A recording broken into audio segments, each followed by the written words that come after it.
नमस्ते दोस्तों, मैं हूँ दीपक खरे। आज हिंदी लोक भारती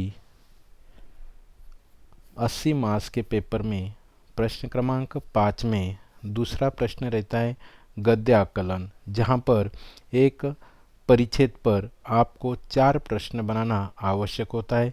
इससे पहले भी हमने इस पर आधारित वीडियो देखा है, लेकिन आज मैं आपको संक्षिप्त में उसके बारे में बताने जा रहा हूँ कि किस प्रकार हम 4 के 4 अंक ले सकते हैं।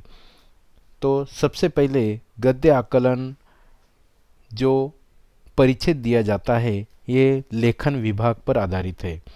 गद्य आकलन में आपको 4 प्रश्न तैयार करने होते और उसके लिए 4 मार्क्स आपको वहाँ पर दिए जाते हैं। प्रश्न तैयार करते समय प्रश्नवाचक शब्द का प्रयोग होना आवश्यक है। प्रश्नवाचक में जैसे कौन, कब, किसका, कहाँ, कितना, क्या, कौन सा, कैसे और क्यों, इस प्रकार के प्रश्नवाचक शब्द को लेकर आपको प्रश्न बनाना आवश्यक होता है। याद रखना दोस्त कि एक बार किसी एक शब्द को लेकर अगर आपने प्रश्न बनाया है तो उस शब्दों को फिर से दोहराना नहीं है। दूसरे प्रश्न में वो शब्द नहीं आना चाहिए, इस बात पर आपको ध्यान देना आवश्यक है। जो भी गद्य परिच्छेद दिया जाता है तो गद्य परिच्छेद करीबन 100 से 120 शब्दों का होता है। परिच्छेद को आपको ध्यान से पढ़कर समझना आवश्यक है। प्रश्न बनाते समय संक्षिप्त यानी छोटे प्रश्न और स्पष्ट होना चाहिए कि आपको क्या पूछना है।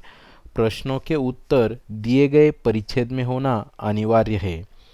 प्रश्नों के उत्तर आपको लिखना नहीं है, केवल प्रश्न बनाना अपेक्षित है। प्रश्न बनाते समय याद रखना है कि प्रश्न के बाद आखिर में प्रश्न चिन्ह लगाना आवश्यक है, नहीं तो आपका आधा अंक वहाँ पर कट सकता है। प्रश्न रचना पूरे परिच्छेद पर होनी आवश्यक है, मतलब उसका उत्तर परिच्छेद में रहना अपेक्षित है। प्रश्नवाचक शब्दों को दोहराना नहीं है, एक प्रश्नवाचक शब्द को लेकर एक ही प्रश्न बनाना है। अलग अलग प्रश्नवाचक शब्द है उनका प्रयोग आप कर सकते हो, जैसे शीर्षक दीजिए, संदेश लिखिए, रिक्त स्थान की पूर्ति, आकृति पूर्ण कीजिए। ऐसे प्रश्नों को वहाँ पर अंक नहीं मिलते हैं। प्रश्नों के उत्तर एक वाक्य में या एक शब्द में होना आवश्यक है, मतलब उसका उत्तर एक वाक्य में आना चाहिए, ऐसा प्रश्न आपको बनाना है, उत्तर लिखना नहीं है।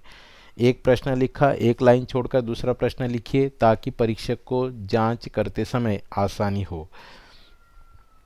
अब हम तो परिच्छेद के आधार पर प्रश्न बना लेंगे, लेकिन कुछ कॉमन प्रश्न होते हैं, यानी परिच्छेद कौन सा भी आए तो इस प्रकार के प्रश्न वहाँ पर बन सकते हैं अगर परिच्छेद में उनका उत्तर है तो।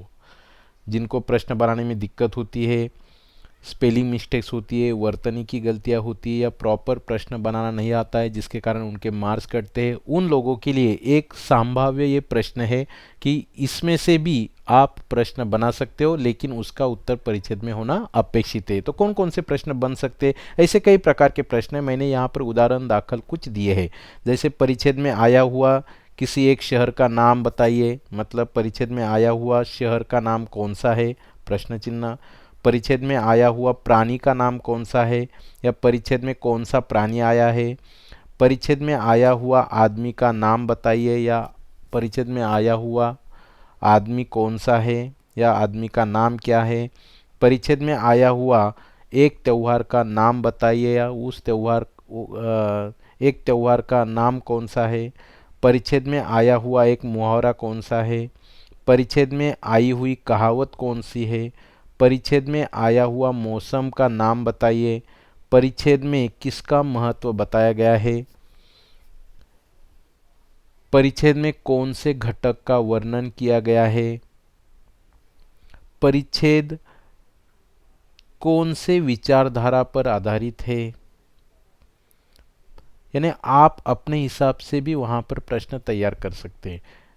जिनको प्रश्न बनाना नहीं आ रहा है वह ऐसे प्रश्नों का आधार ले सकते हैं, लेकिन मेरा सुझाव यही है कि आप परिच्छेद पर आधारित प्रश्न बनाने की कोशिश करें और 4 की जगह पर 8 से 10 प्रश्न बनाइए ताकि आपको वहाँ पर पूरे के पूरे अंक मिल सके। कोई प्रश्न की कोई गलती हो जाती है, वहाँ पर अगर आपके मार्क्स कट जाते तो आपने एक्स्ट्रा यानी ज़्यादा लिखा रहेगा तो उसके भी मार्क्स वहाँ पर पकड़े जा सकते। एक उदाहरण यहाँ पर दिया गया है, एक परिच्छेद है, उसके आधार पर यहाँ पर 5 प्रश्न बनाकर दिए गए हैं। आप इसे पढ़ सकते हो कि किस प्रकार से प्रश्न बनाया गया है और उन प्रश्नों का उत्तर उस परिच्छेद में होना अपेक्षित है।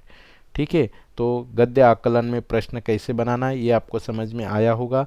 छोटी छोटी बातें उन्हें याद रखना है और इस गद्य आकलन के प्रश्न में आप पूरे के पूरे अंक लेंगे ऐसी आशा करता हूँ। धन्यवाद।